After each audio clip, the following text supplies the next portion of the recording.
This firm is not for a woman. My father's words sliced through the conference room like a blade. I stood there, portfolio trembling in my hands, expensive suit suddenly feeling like a costume. 28 years old, Harvard Law valedictorian, bar exam passed on the first try, and none of it mattered. Across the mahogany table, my brother Logan slouched in his chair, unable to meet my eyes. He'd barely scraped through a third-tier law school, failed the bar twice, and here he sat. Chosen. The golden heir to Sterling and Associates, the firm my grandfather built from dirt. Dad, you can't be serious. The decision is final, Ariana. His voice was steel. Our clients expect tradition, the Sterling name passing from father to son. You'll get married, have children. Logan provides stability. Stability. The word was a slap. Logan, who'd spent more time at fraternity parties than in libraries. Logan, who only applied to law school because he had no other options. Logan, who sat there like a coward while our father dismantled my entire existence. If betrayal like this makes your blood boil, hit that like button and subscribe to the Formidable Revenge channel, and I love you. Drop a comment telling me where you're watching from, because you need to hear how this ends. My phone buzzed. A text from my mother. Trust your father's judgment. They'd all known. Planned this while I'd been preparing presentations, buying suits, imagining my name on that office door. Every dinner conversation, every family gathering, I'd been walking toward a cliff they'd built just for me. I've worked my entire life for this position. My voice cracked despite my efforts. My qualifications are superior in every way. Qualifications aren't everything. My father stood dismissing me like a failed intern. This is about legacy, about what your grandfather would have wanted. Grandpa Theodore would be ashamed of you. His face flushed crimson. You're being emotional, which only proves my point. When you've calmed down and accepted reality, we can discuss finding you a suitable position elsewhere. Elsewhere, like I was applying for an entry-level job. Like the last 28 years meant nothing. I gathered my documents with shaking hands. The only thing I took from that office was my bar exam notes, the ones with Grandpa Theodore's handwriting in the margins. Proud of you, Ari. Change the world. In my car, parked in the underground garage, I allowed myself exactly 10 minutes to cry. Then I wiped my eyes, started the engine, and made a promise.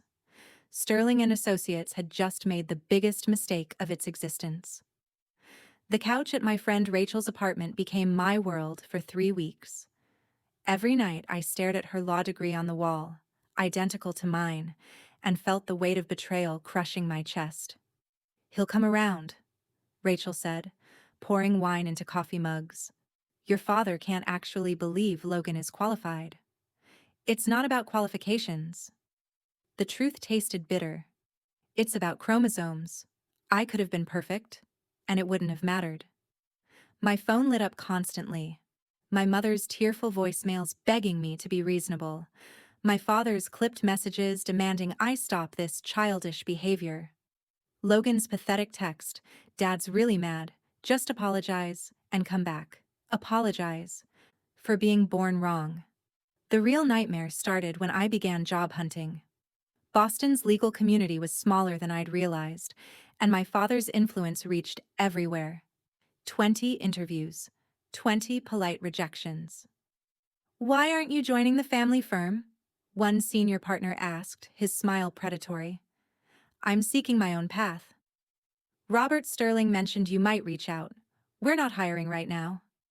That's when I understood.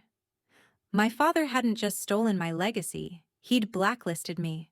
No firm would touch me, not explicitly, not in writing, but through whispered phone calls and golf course conversations. The old boys' network closing ranks. My student loan payments loomed. 6 figures of debt. 3 months of savings. Maybe less. I took contract work as a paralegal. Document review, legal research, grunt work that required half my brain.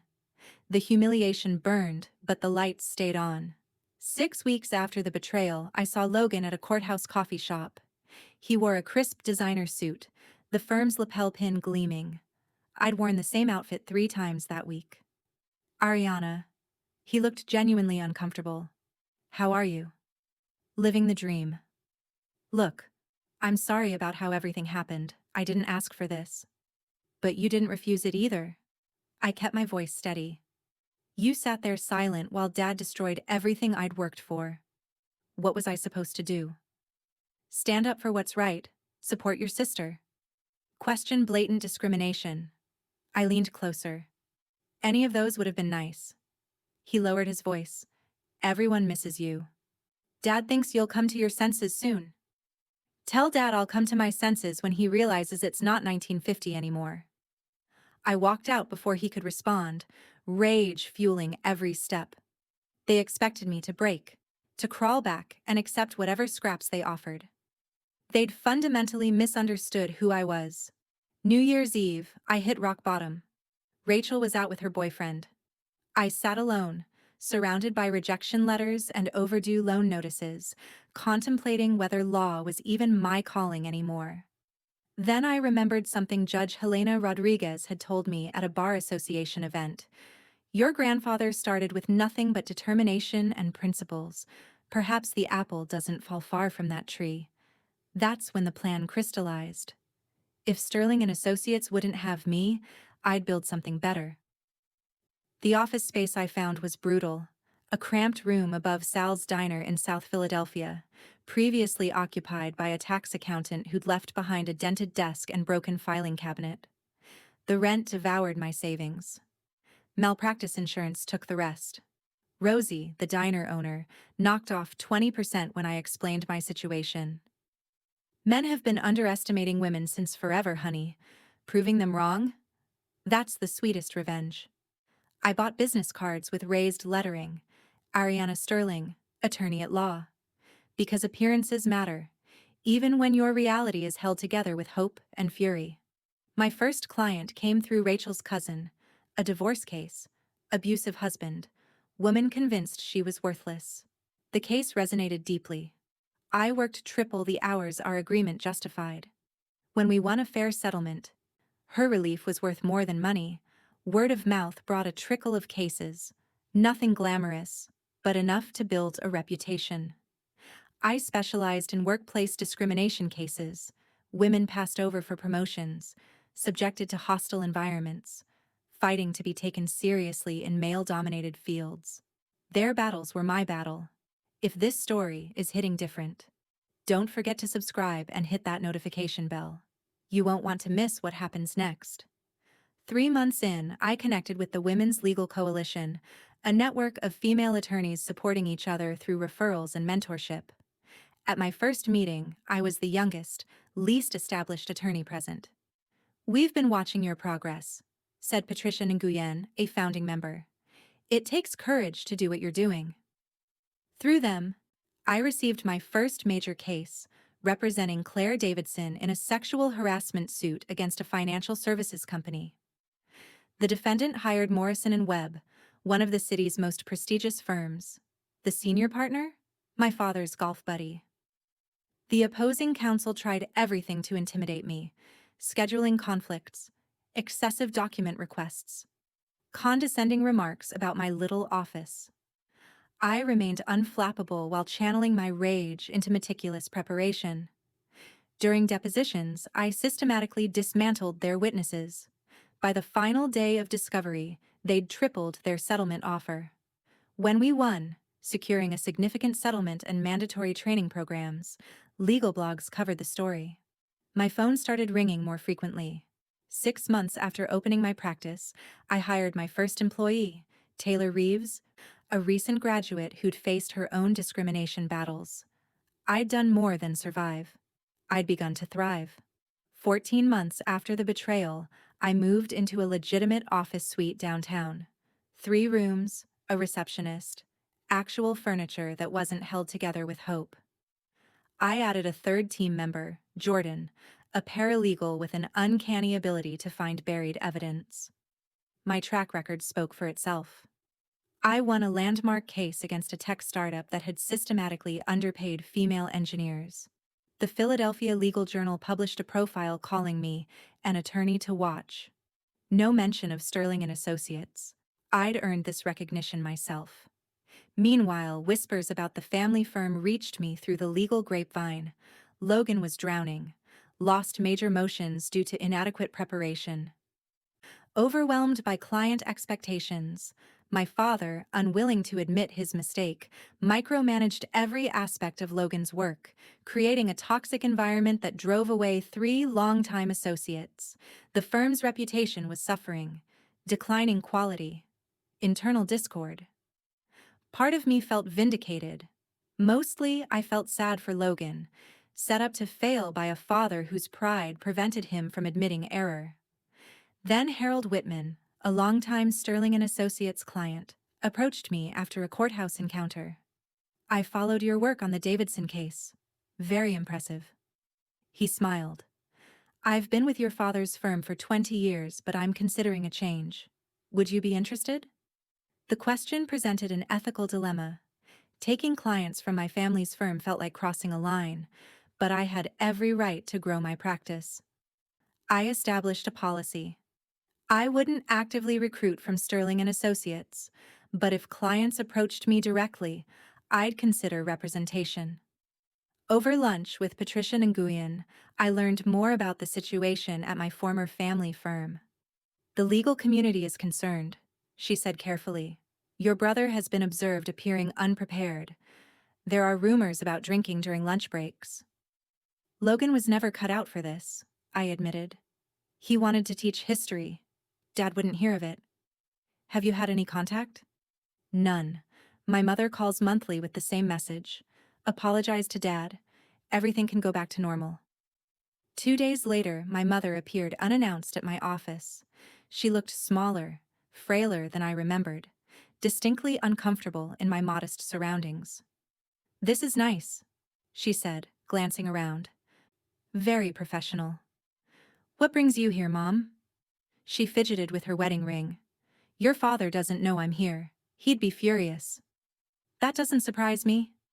Things at the firm aren't going well. Logan is struggling. Your father won't admit it, but he's worried." She looked at me pleadingly. "He needs your help. The firm needs you, but he'll never ask." The request ignited anger I'd carefully contained. I can't fix Dad's mistake. Not unless he acknowledges it was a mistake. Not unless he's willing to treat me as an equal. He's from a different generation. Then he'll have to evolve. My voice was firm. "I've built something here, Mom. Something I'm proud of. I won't abandon it to rescue Dad from his own prejudice." She left disappointed, but perhaps with better understanding of my resolve. 18 months after walking out of Sterling and Associates, my practice was thriving. 5 full-time employees, growing client list, downtown office with a harbor view. I'd paid off my student loans, built a reputation as a fierce advocate who never backed down. The call came on a Tuesday. "Ariana, we need to talk." My father's voice lacked its usual authority. "In person." "About what?" "The firm is in serious trouble. I wouldn't call if there were any other option."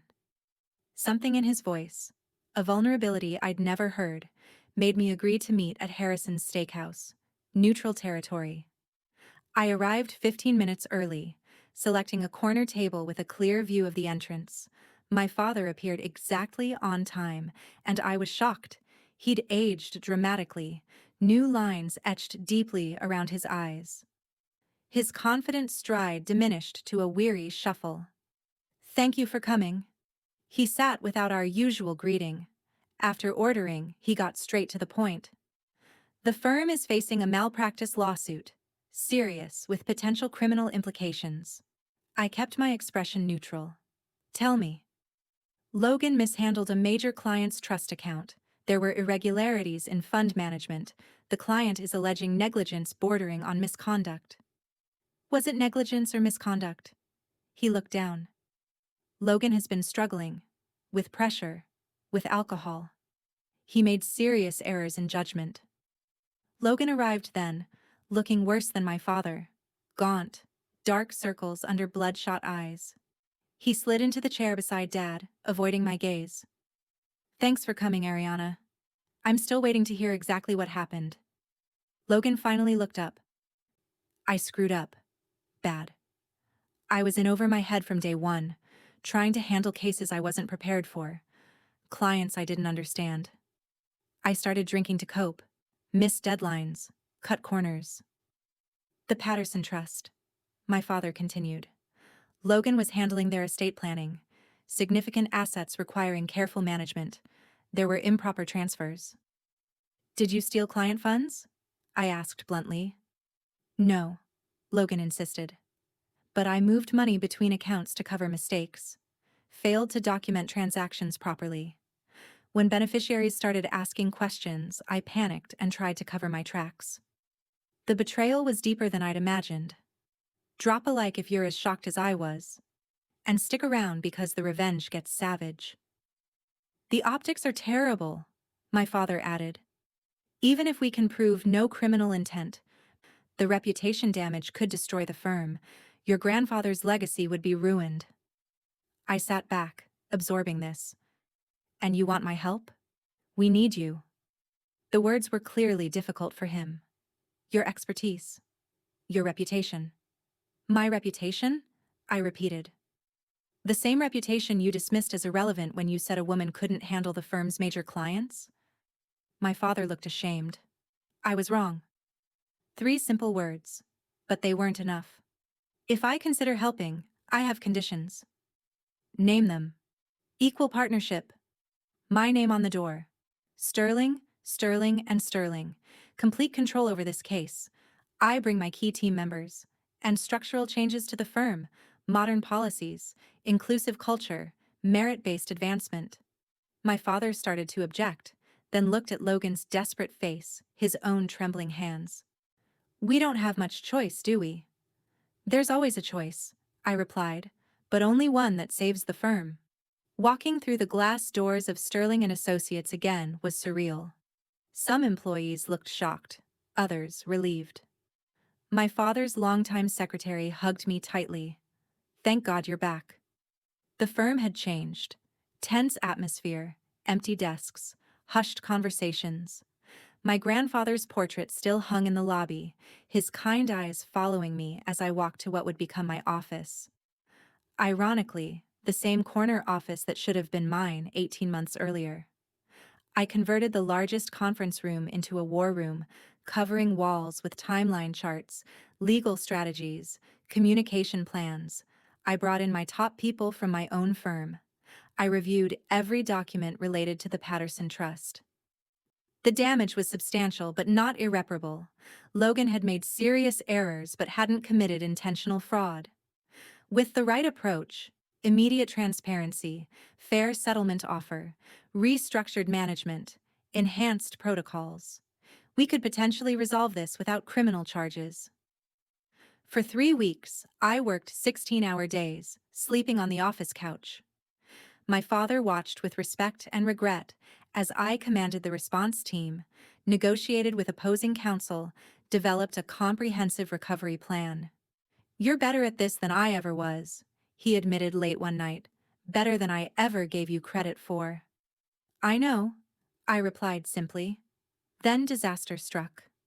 The opposing counsel filed an emergency motion alleging Logan had destroyed evidence. They had emails proving he'd deleted files after learning about the investigation. Everything I'd built toward recovery collapsed. I panicked, Logan confessed, pale and shaking. I thought if certain emails disappeared, it would look better. You destroyed evidence. I kept my voice level despite the rage building inside me. You've potentially made this criminal. Do you understand what you've done? The judge scheduled an emergency hearing. The prosecution was pushing for criminal charges. Media caught wind of the story. Headlines screamed, "Prestigious law firm in crisis, evidence tampering alleged." My reputation, the one I'd built from nothing, was now tied to this disaster. Clients started calling my office, concerned. If Sterling and Associates went down, would I go down with it? Patricia Nguyen called late that night. Ariana, people are talking. Some are questioning why you went back. If this firm implodes, it could damage everything you've built. I know. Is saving your father's firm worth destroying yours? I had no answer. The darkest hour came during the emergency hearing. The prosecution presented the destroyed emails. The judge's expression was grim. Logan sat beside me, broken and defeated. My father looked 10 years older. I'd come back to prove myself, to show them I was the superior attorney, to claim my rightful place. Instead, I was potentially going down with a sinking ship captained by incompetence and pride. The judge adjourned for deliberation. In the hallway, my father approached me. "I'm sorry, Ariana. I never meant for this to touch you." "But it has." My voice was cold. "Because I was foolish enough to think saving your firm would vindicate me. Instead, I've tied my name to a scandal." That night, alone in my office, I stared at my grandfather's law books on the shelf, his handwriting in the margins. Justice doesn't compromise. I'd been approaching this wrong. I'd been trying to save Sterling and Associates to prove my worth to my father, to show him he'd made a mistake choosing Logan, to finally earn the validation I'd been denied. But I didn't need his validation. I'd already proven my worth. The real question wasn't whether I could save the firm. It was whether the firm deserved to be saved. I pulled out my phone and called Patricia Nguyen. "I need advice from someone who's not emotionally invested." "I'm listening." "What if the best move isn't saving Sterling and Associates? What if the best move is letting it face the consequences of its actions?" Silence. Then, "That's a bold position." Logan destroyed evidence. My father enabled his incompetence for 18 months rather than admit he made a mistake promoting him. They put clients at risk. They damaged the profession. Why should I sacrifice everything I've built to protect them from the consequences of their choices? Because they're your family? Family doesn't get to demand sacrifice after betrayal. My voice was steel. I came back because they begged, but I didn't come back to be their savior. I came back to claim what's mine. The next morning, I called a meeting with my father and Logan. "I've made a decision," I announced. "I'll continue representing the firm, but on new terms. Logan takes full responsibility for his actions. Complete transparency with the prosecution. We negotiate a plea deal that protects clients but doesn't hide the truth." "That could mean criminal charges for Logan," my father protested. "It could." I looked at my brother. "But it's the only ethical path forward. And it's the only way I'll continue." Logan nodded slowly. "I deserve whatever consequences come." My father's face reddened. "You're willing to destroy your own brother?" "I'm willing to let my brother face the consequences of his actions. There's a difference." I stood. "You have 24 hours to decide. Either we do this the right way, honest, transparent, accountable, or I walk away and you handle this disaster yourselves." I left them sitting there, stunned. That night, I met with the prosecution privately. "My client is prepared to cooperate fully," I told them. "Complete disclosure of what happened, why, and how. In exchange, we're requesting a plea deal that acknowledges the mistakes were born of incompetence and panic, not malicious intent." The lead prosecutor studied me. "This is unusual. Most attorneys would fight tooth and nail." "I'm not most attorneys. And this case deserves resolution based on truth, not legal maneuvering." "You're willing to potentially sacrifice your family's firm?" "I'm willing to prioritize justice over family loyalty." That's what my grandfather taught me. Over the next week, we negotiated a deal. Logan would plead guilty to evidence tampering, face probation and substantial fines, surrender his law license for 5 years. The firm would pay restitution to the Patterson Trust and submit to enhanced oversight for 3 years. It wasn't a perfect outcome, but it was honest. The day of Logan's sentencing arrived. Media crowded the courthouse steps. My father sat rigid in the gallery. My mother dabbed tears with a handkerchief. I sat beside Logan at the defense table, professional and detached. The judge reviewed the plea agreement, then looked at Logan. "Do you understand the consequences of your plea?" "Yes, Your Honor." "And you're entering this plea freely, without coercion?" Yes, Your Honor. The judge sentenced him to 2 years probation, community service, and the agreed-upon license suspension. Then he looked at me. Ms. Sterling, your handling of this case has been exemplary. You could have hidden behind legal technicalities. Instead, you chose transparency and accountability. That's the kind of attorney the profession needs. Outside the courthouse, my father confronted me. You destroyed your brother's career. No, Dad. Logan destroyed his own career when he mishandled client funds and destroyed evidence. I just refused to help him hide from consequences. You could have fought harder, found loopholes. I could have. I met his gaze steadily. But that's not justice. And unlike you, I won't compromise my principles for family politics. After everything we gave you, everything you gave me, my voice rose. You gave me nothing. You took everything. My legacy, my position, my future. Then when your golden boy crashed and burned, you begged me to clean up the mess. I came back on my terms, not yours. My mother approached, tears streaming. Ariana, please. I'm done, Mom. Done pretending this family values anything beyond appearances and tradition. Then came the twist I hadn't anticipated. An older woman approached from the crowd, someone I didn't recognize. Ariana Sterling? Yes? I'm Margaret Patterson, the beneficiary whose trust your brother mishandled. My stomach dropped. Mrs. Patterson, I'm so sorry for what happened. She held up a hand. I'm not here for an apology. I'm here because I've been following your career since you left Sterling and Associates. I read about what you built from nothing. How you fight for women facing discrimination. She smiled. I run Patterson Industries. We're looking for new legal counsel. Someone with integrity who values merit over tradition. Would you be interested? I stared at her, stunned. Your firm would need significant expansion, she continued. Patterson Industries is a major client, but from what I've seen, you're exactly the kind of attorney we need. Before I could respond, my father interjected. Mrs. Patterson, perhaps we should discuss this. I'm not discussing anything with Sterling and Associates. She cut him off coldly. Your firm put my family's assets at risk through incompetence. Why would I continue that relationship? She looked back at me. So, Ms. Sterling, hit that subscribe button right now because what happens next will blow your mind. I'd be honored to discuss representation, I said carefully. But I need to be transparent. I'm still a partner at Sterling and Associates, at least technically. Not anymore. You're not. Everyone turned. One of the senior partners from Sterling and Associates approached. Gerald Harrison, my grandfather's oldest friend.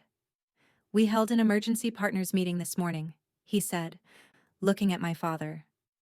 Robert, you've been removed as managing partner. The firm is being restructured. We're offering Ariana full control, with our names removed. It will simply be Sterling Law Group under her leadership. My father's face went white. You can't. We can. And we did. The firm was dying under your leadership. You chose tradition over talent, pride over wisdom. We're not making that mistake anymore. He looked at me. Your grandfather wanted you to lead this firm. We should have honored that wish from the beginning. The world seemed to tilt. Everything I'd fought for, everything I'd lost, suddenly within reach, but different. Not handed to me. Earned through fire and persistence. I need time to consider, I said carefully. That evening, alone in my office, I reviewed my options. Take over Sterling and Associates, now restructured and reformed. Or accept Mrs. Patterson's offer and expand my own firm into something even bigger. Then my phone rang. Unknown number. Ms. Sterling, this is Judge Helena Rodriguez. I wanted to tell you personally, you're being considered for appointment to the federal bench. Your handling of your family's crisis, your commitment to justice over loyalty, caught the attention of some very important people. 6 months later, I stood in my new office, not at Sterling and Associates, which I'd declined, not at my small practice, which I'd outgrown, at Sterling Law Group, completely restructured, under my full control, with my name alone on the masthead. I'd negotiated a deal where the old partners retired or became junior associates. Taylor, Jordan, and the rest of my team moved in as senior staff. We specialized in employment discrimination and civil rights cases. Mrs. Patterson became our anchor client, bringing several other major companies with her. Logan completed his probation and started teaching legal ethics at a community college. He called me occasionally, our relationship slowly rebuilding on honest ground. My mother and I had dinner monthly. She'd filed for divorce from my father, her own revolution. I spent 40 years being who he wanted, she told me. It's time to find out who I am. My father moved to Florida, bitter and alone. He'd lost his firm, his reputation, his family. Sometimes I felt guilty about that. Mostly, I felt free. The federal bench appointment didn't materialize. Politics intervened. But I didn't mind. I was building something more important than a judgeship. A firm that valued merit over tradition, justice over appearance, people over profit. On the anniversary of the day, my father said, "This is not for a woman." I hosted an event for female law students. Over 200 attended. I told them my story. Not the sanitized version, but the real one. Betrayal, discrimination, struggling, fighting, winning. Has anyone here faced discrimination? I asked. Nearly every hand rose. Has anyone been told they're not enough because of who they are? More hands. Then remember this. Closed doors are just invitations to build your own entrances. Every person who underestimates you is giving you ammunition. Every obstacle is training for the summit. Later that night, alone in my office, I looked at my grandfather's portrait, the one I'd taken from Sterling and Associates. His eyes seemed proud. "I did it, Grandpa," I whispered. "Not the way we planned, but maybe better." My phone buzzed. A message from a young attorney I'd mentored. "Just won my first major case. Thank you for showing me it's possible." That's when I understood. This was never about proving my worth to my father. It was about proving it to every woman who'd been told she wasn't enough. Every person who'd been dismissed because of who they were, instead of what they could do. Sterling Law Group wasn't just a firm, it was a statement. The best revenge isn't getting even. It's rising so far above your betrayers that they become irrelevant. It's building something so magnificent that their rejection becomes the best thing that ever happened to you. My father said I couldn't work because I was a woman. Now I run the most successful employment discrimination firm in Philadelphia. I've won landmark cases that changed policy across the country. I mentored dozens of young attorneys who faced similar obstacles. And Sterling and Associates? They closed 18 months after I left. Couldn't recover from the scandal, the talent exodus, the reputation damage. Sometimes I drive past the empty building where my father's firm used to be. Where I once thought my future waited. Where I was told I wasn't enough. I don't feel triumph. I feel relief. Because that door closing was the best thing that ever happened to me. It forced me to discover strengths I never knew I had, to build something authentic instead of inherited, to define my worth on my own terms. If this story resonated with you, if you've ever been underestimated or betrayed, subscribe to the Formidable Revenge channel. Share this with someone who needs to hear it. Comment below with your own story of overcoming injustice, because the world needs to know we're not victims, we're victors. Has someone ever underestimated you, only to watch you rise beyond their wildest imagination? Remember, the sweetest revenge is becoming everything they said you couldn't be. And sometimes, just sometimes, the people who hurt you the most teach you the most valuable lesson, that you never needed their approval to succeed. You only needed your own fire.